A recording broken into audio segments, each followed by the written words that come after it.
হে everyone, দিনটা আসলো সেদিন শিবরাত্রির দিন। তো এখানে সকাল সকাল স্নান করে আয় পড়লাম রেডি হওয়ার লিগা। ফার্স্টে মুখের মধ্যে একটু ময়শ্চারাইজার দিলাম, দেন শাড়ি পরুম।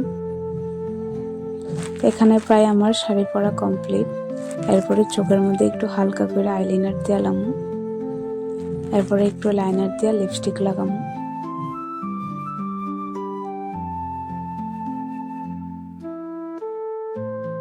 এখানে একজোড়া আমি কানের লয়ে এলেছি, কানেরটি পরুম। কেমন লাগতেছে জানাইও। এখানে চুড়ি লয়ে এলেছি শাড়ির লগে আর ব্লাউজের লগে ম্যাচ করে। চুড়িটি ফোটা লাইলে আমি ফুল রেডি। তো কেমন লাগতেছে আমারে জানাইও। এবার চলো যাওয়া যাক। সেদিন যাইতে অনেকটা কষ্ট হইতে আসলো, কারণ খালি পায়ে। তবু এটা সাইডে রেখে বান্ধবীর লোক গপ মারতে মারতে গিয়া বসলাম মন্দিরে। মন্দিরে এত একটা ভিড় আসলো না, যাই সেরা বেশিক্ষণ দাঁড়াইতে লাগছে না, 5 মিনিট দাঁড়াইছি, এরপরে মন্দিরে ঢুকলাম।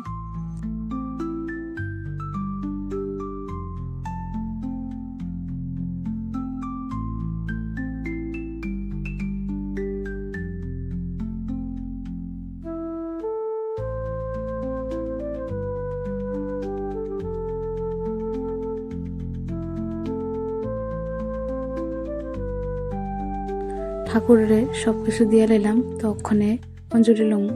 সর্ব মঙ্গলে মঙ্গলে শিবে শরণ্যে স্তম্ভকে গৌরী নারায়ণী নম নম পার্বতী পর্বতজাত শঙ্করেশ্বর সদারুম উমাপ্রীতি করমিত্রাং নম নম জয়ন্তী মঙ্গলাকালী ভদ্রকালী কপালিনী দুর্গে শিবা ক্ষমাধাত্রী এতানি শতন্নন পুষ্প বিল্বপত্রাণি শ্রী শ্রী শিবায় নমঃ।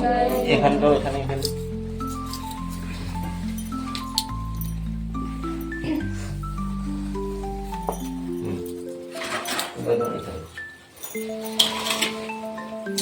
হাত মুখে প্রণাম করো। নম সর্ব মঙ্গলে শিবে শরণ্যে স্তম্ভকে গৌরী নারায়ণী নমস্তুতে নম গুরু ব্রহ্ম গুরু বিষ্ণু গুরুদেব মহেশ্বর সদ্ব্রহ্ম নিরঞ্জন তস্मै শ্রী গুরুবে নমঃ।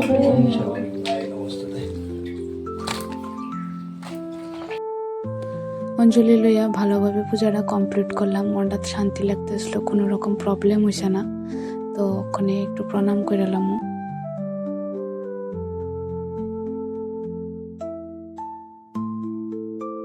এখানে মোম ধূপকারি দেখাইয়া গেলাম আরেকটা জায়গায় মায়ের দর্শন করার লিগা। মায়ের দর্শন করে লাইছি, এবার বাড়ির দিকে যামুগা। তো আমার ফার্স্ট ব্লগটা কেমন লাগছে জানাইও কমেন্টে।